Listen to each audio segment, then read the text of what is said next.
Venga. Ja. Gaueko 10 dira orain, Deustutik gure herrira bueltan, Jonet Etxeberria eta Biok egon gara gaurkoan Deustu. Eta agia esateko niretzat plazer handi izan da, zeren ni noiz eta Urruñan bizi naizen izatez Deustuarra naiz. Eta urteak ziren Deustuko bilera baten parte hartzen ez nuela. Eta aukera izan dut, aspaldiko lagunekin hitz egin, haiekin berriz ere eztabaidatu, berriz ere sortu, eta egoteko. Eta agia esateko bilera oso polita izan da.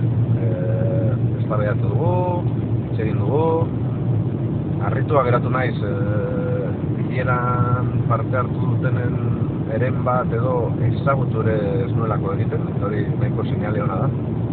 Jende gazte dezente zegoen bileran, eta egia esan orain etxerako bueltan goaz, proba nekatuak, nik atzo Argentinatik bueltatu nintzen.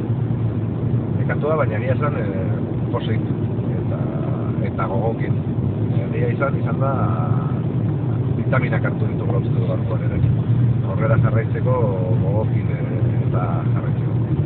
Eta hori zebera, arrazoi asko daude sortuko prozesuan parte hartzeko, eta nik uste dut gaurkoan Deustun Deustuar Errepublika azke bat, hori aldarrikatzen dugulako Deustuarrak ere bai, eta Euskal Errepublika berria sortzeko beste pausotxo bat eman dugula.